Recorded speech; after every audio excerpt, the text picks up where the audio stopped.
International Olympic Committee has the honor of announcing that the games of the 32nd Olympiad in 2020 are awarded to the city of Tokyo.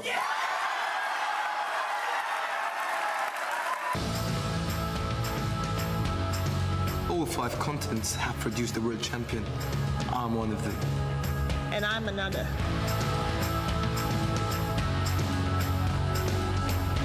To be a champion in squash, you need power and strength, skill, Mental toughness. Supreme fitness. and strategy. It's also one of the world's healthiest sports. And great for teaching young people about tactics and movements. In squash, we embrace change. We embrace innovation. In court technology and broadcasting, bringing spectators and viewers closer to the heart of the action. To experience every facet of the game.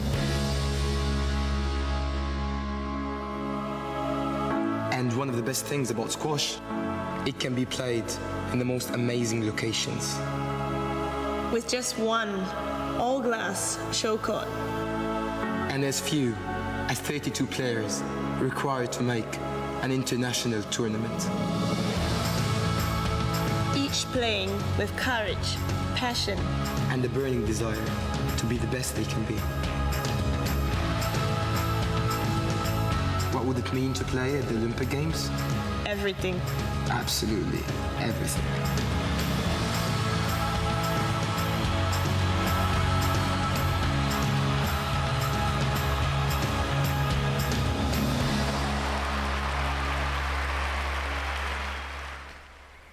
Assalamualaikum, salam sejahtera. Anda sedang menonton agenda Awani secara langsung dari studio Awani Bukit Kewangan Kuala Lumpur.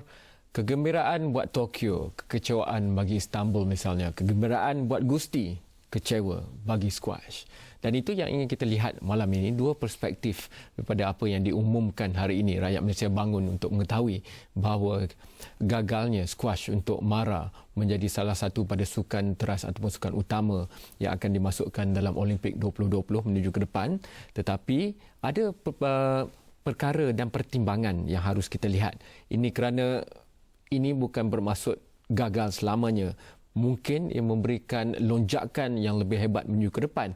Dan tujuan kami memperlihatkan video itu terdahulu adalah kerana untuk menunjukkan itu sebahagian daripada persembahan yang diberikan kepada mereka yang mengundi secara rahsia di Hotel Hilton itu, ahli-ahli IOC. Dan saya rasa ada 3 hujah utama yang begitu menarik dipersembahkan oleh squash berbanding dengan 2 lagi yang tersenarai, iaitu Gusti dan juga gabungan di antara baseball dan softball.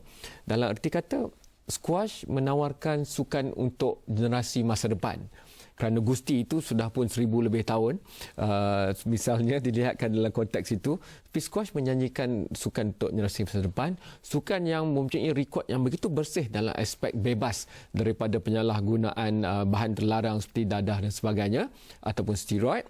Dan juga yang ketiga, penggunaan teknologi yang begitu mantap digunakan untuk sukan squash. Dalam konteks itu bersama saya 2 orang pakar untuk membincangkan perkara ini. Seorang pakar pemikir terhadap secara akademik dan juga kajian terhadap sukan, saudara Muhammad Sadiq Mustafa, pensyarah kanan Fakulti Sains Sukan dan Rekreasi UiTM, dan tentunya atlet yang menjadi sandaran kita untuk masa kini dan masa depan, saudara Muhammad Nafizwan Muhammad Adnan, pemain squash negara yang kini berada di tangga bulan ini, tangga ke-32 senarai pemain lelaki squash dunia. Dalam konteks itu mungkin saya akan pergi kepada saudara Muhammad Sadiq, tapi saya tahu atlet-atlet squash tempatan yang diterajui oleh Datuk Nicole misalnya, bersungguh-sungguh dalam Twitter pun sejak berbulan-bulan yang lalu telah pun saya ikuti dan retweet dan sebagainya. Dan hari ini apabila diketahui tentunya kecewa. Tetapi setakat ini, apa yang dibincangkan untuk menuju ke depan, kerana tentunya atlet tidak pernah mengenal erti kata kalah dan sentiasa berusaha. Muhammad, sekarang Of course kita semua pemain-pemain Malaysia International kecewa dengan keputusan OIC. Tetapi walau macam mana pun semua pemain squash dunia memikir pada masa hadapan yang mana kita perlu perbaiki apa yang tak bagus, apa yang perlu diperbarui untuk meningkatkan proses undi daripada OIC mungkin 2024. Tapi walau macam mana pun yalah, semua pemain looking forward lah untuk next punya decision pula. Saya rasa tweet yang paling menarik adalah apabila disebutkan walaupun kalah maksudnya itu, tapi usaha itu adalah usaha juara yang merapatkan komuniti squash dunia, bukan saja dalam negara rantau ini tapi squash dunia. Pandangan Nafizwan lah hal itu. Ya, itu yang kita dapat lihat daripada sudut positif, yang mana lima benua di dunia, yang mana setiap pemain, setiap presiden, setiap negara semuanya buat gathering macam mana cara terbaik untuk dapat vote. So dari situ kita nampak ada usaha-usaha sama, so yang mana semuanya dapat gather, dapat beridea, so dapat macam-macam pertemuan dalam pertemuan, itu. Tapi yang saya bangga tu kerana sekurang-kurangnya dalam satu sukan antarabangsa ni, Malaysia antara pendokongnya dan Malaysia ada komponen penyumbang besar dalam atlet dan juga pegawainya. Yes, of course bukan daripada atlet saja, bukan daripada kerajaan dan juga ada corporate, swasta yang mana ada beberapa corporate yang sponsor untuk memberi sedikit sebanyak sumbangan untuk mendapatkan macam seperti YouTube, di mana corporate ini memberi idea, membagi sedikit kewangan untuk mendapat view, untuk dapat view banyak, so dari mana kandidat dapat lihat. Pandangan ke masa depan tu, saya lihat banyak tulisan di internet dan sebagainya. Banyak yang bila mengulas tentang gagalnya squash ini masuk, mereka merasakan bahawa di masa depan tu satu butir pingat emas Olimpik yang Malaysia idam-idamkan itulah yang tak tercapai. Kerana kalau squash masuk 2020, kemungkinan besar Malaysia akan dapat emas yang hampir pastilah dalam konteks itu untuk squash. Pandangan Nafizwan? Ya, itu boleh katakan apa pasti, tetapi agak kecewa kita tak dapat. Tetapi macam mana pun kita akan usaha lagi, mungkin 2024 mungkin ada player yang lebih bagus akan keluar. So seperti Datuk Nick David mungkin lebih bagus daripada Datuk Nick David, insya-Allah. Saudara saya, itu sebenarnya persoalannya. Kita ni kadang-kadang pasal kita melihat jaguh yang kita ada sekarang dan kita mahukan kita dapat perkara itu sekarang, dan kita lihat betapa dekatnya kita hampir untuk mendapat pingat emas Olimpik Malaysia pertama itu dengan Datuk Lee Chong Wei mendahului Lindan dan kemudiannya saling bergilir mendahului. Tapi kalau squash mungkin debaran itu kurang kerana kita yakin kita punya pemain yang mantap. Tapi mungkin kalau kita dah ada pemain yang mantap, itu tidak bermakna bila mereka tidak aktif lagi pun sumbangan mereka tidak melonjakkan lagi atlet-atlet ke depan. Mungkin selepas rehat ini saya nak bincangkan bagaimana kita gunakan kelebihan kita berada di puncak dunia dalam aspek squash ini untuk kita besarkan lagi tapak akar umbi supaya pemain-pemain yang lebih hebat boleh muncul di masa depan. Itu kita bincangkan selepas ini.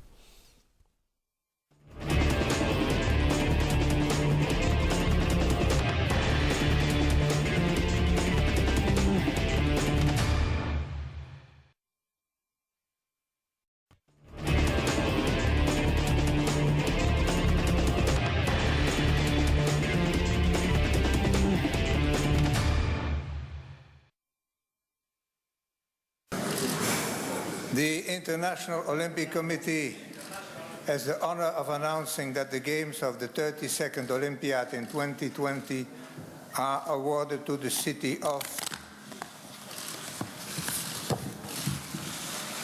Tokyo.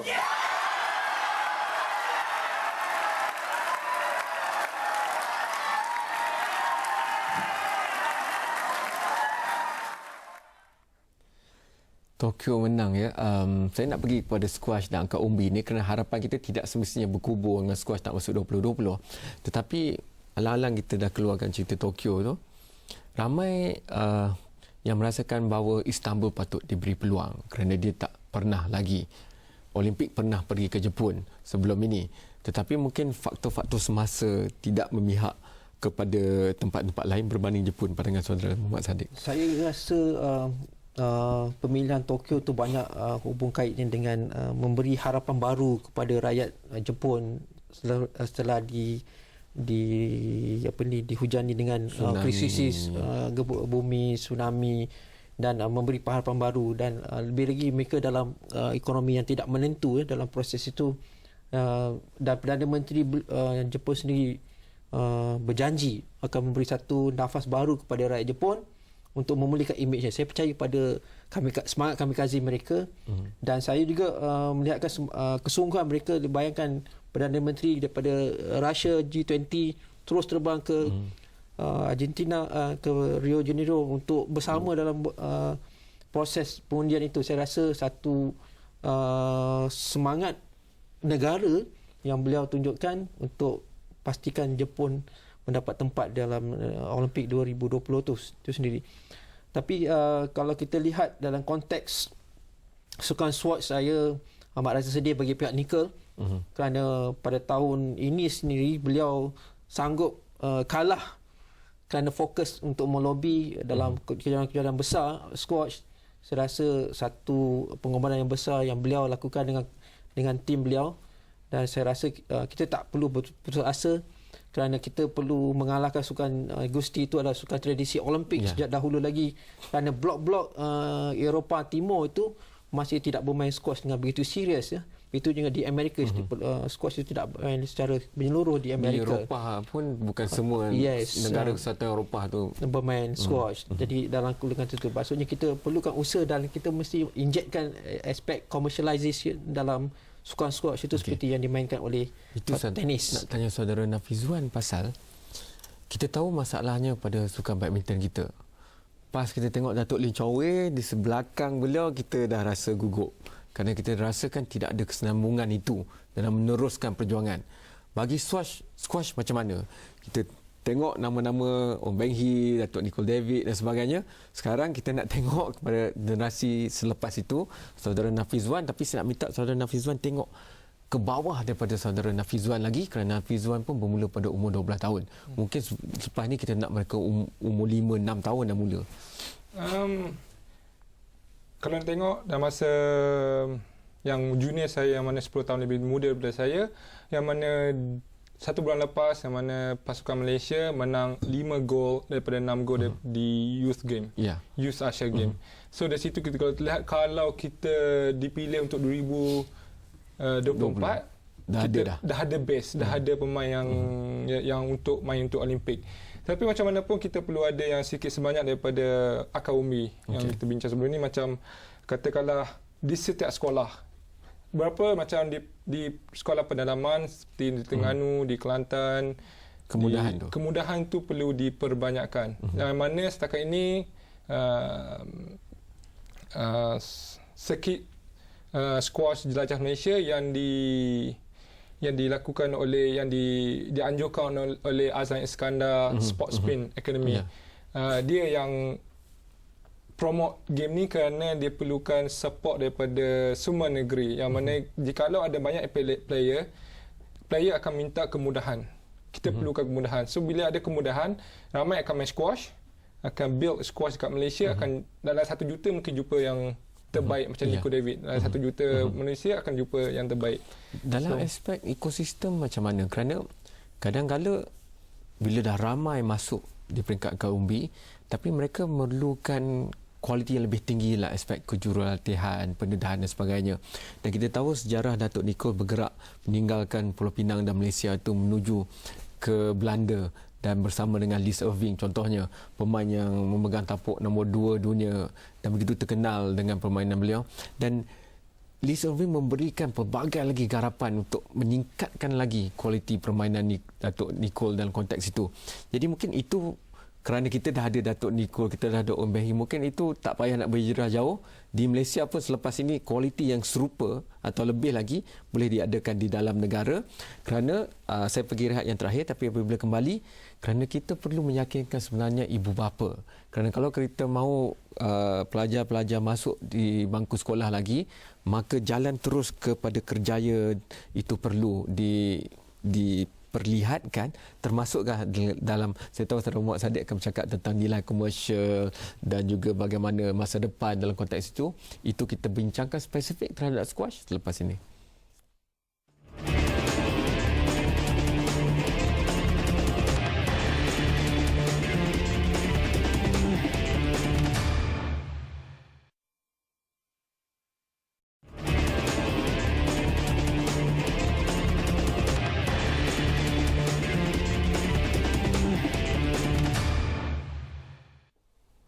Terima kasih kerana masih bersama Agenda Awani. Dan saya ingin terus saja, bagi saya, selepas berbincang dulu pun, saya bertuah kerana waktu saya mula jadi wartawan, Datuk Nicole masih lagi di bangku sekolah dan sebagainya, dan sempat saya pergi ke Pulau Pinang untuk melihat, dan memang daripada era itu pun kita tahu Datuk Nicole akan menjadi seseorang yang berjaya dalam konteks ini kerana melihat pada dedikasi beliau. Dan saya rasa waktu dia di sekolah pun otot beliau lebih kuat dan besar daripada otot saya. Saya nak pergi pada Nafizwan dalam konteks ini.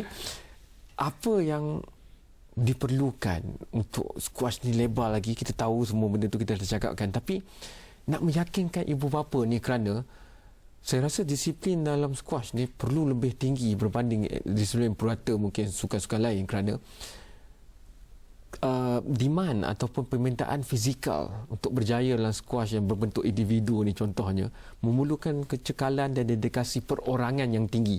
Jadi kalau pada kecil dia sudah dilatih bermain squash, maka besar kemungkinan di luar gelanggang pun dia akan berdisiplin dan berdaya pemikiran tinggi macam Datuk Nicole David. Itu adalah satu aspek yang perlu ibu bapa lihat kalau nak kalau mahu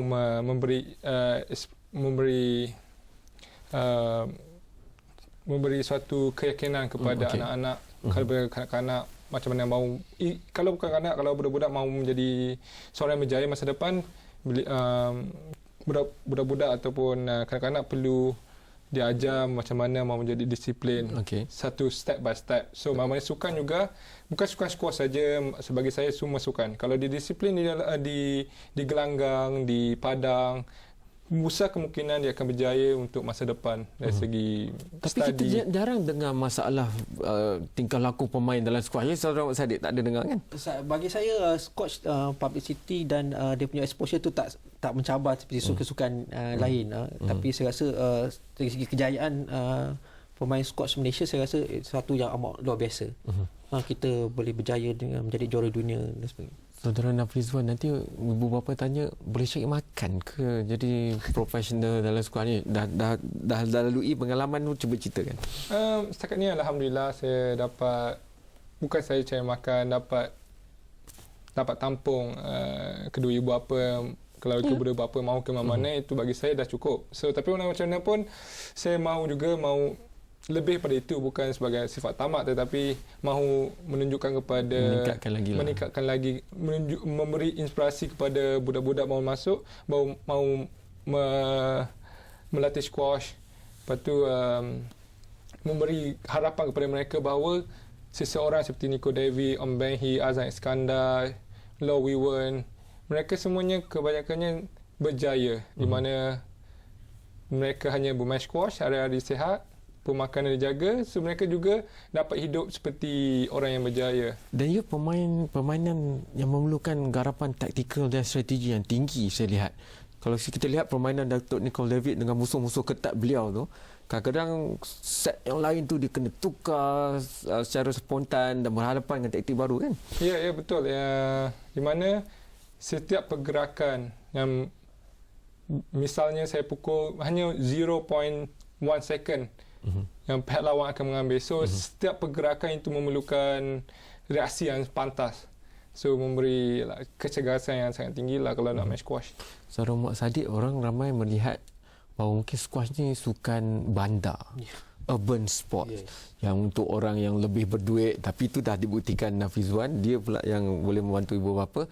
Jadi menuju ke depan bagaimana patutnya dipasarkan squash ni kepada masyarakat Malaysia? Bagi saya di Malaysia, kalau kerajaan dengan transformasi pendidikan, kalau kita ceritakan sukan satu pelajar satu sukan, saya rasa kalau base itu dilaksanakan dengan betul, saya rasa kita tidak akan kehausan dan kita akan tidak ada atlet pelapis, kita akan ada segi base-nya. Sebab setiap tahun ada lebih kurang 500,000 pelajar mendaftar di sekolah rendah dan sekolah menengah, di Form 1 atau di darjah 1. So ini kita lihat asas tu. Kalau pengukuhan dari segi pendidikan itu betul, asas sukan itu di peringkat tu, kita tidak ada masalah untuk mencari bakat-bakat sukan yang spesifik, terutamanya dalam membina sukan individu ni. Bagi saya, untuk mendapat pingat dalam sukan individu ada lebih cerah di Olimpik atau menjadi juara dunia. Kita ada role model, kita ada idola-idola yang kuat di sini. Dan mungkin dengan pergerakan populasi migrasi ke bandar tu semakin meninggi, maka ini sukan yang begitu cocok untuk diberikan penekanan. Saya rasa base yang kita ada sekarang ni, pemain juara dunia Nicol dan Nafizwan dan rakan-rakan beliau, Ombihi, Loh Yuan, mereka ni kalau nak cerita pasal 2024 nanti, mereka adalah bakal-bakal jurulatih. Mereka, kita perlu memberi ruang, maksudnya membina kejayaan bagi mereka ini dari segi kejurulatihan, dari segi pendedahan pendidikan. Maksudnya Nafizwan ni dalam masa 4-5 tahun akan datang, beliau akan menjadi jurulatih dan menjadi pengulas sukan squash, dan mereka bertanggungjawab, diberikan tugas seperti Lee Jong Kim dalam asas itu untuk membina satu kelompok atlet sukan squash yang elit dan boleh menakluk dunia dalam sukan squash. So kita perlukan asas, dan mereka punya pengalaman-pengalaman yang tidak ada dalam jurulatih lain, dalam sukan-sukan lain dalam peringkat antarabangsa. Tapi untuk lobby 2024 dengan softball dengan baseball pun kalah dua ni. Saya rasa dalam falsafah untuk mencapai kejayaan, bukan kejayaan itu datang dengan mudah.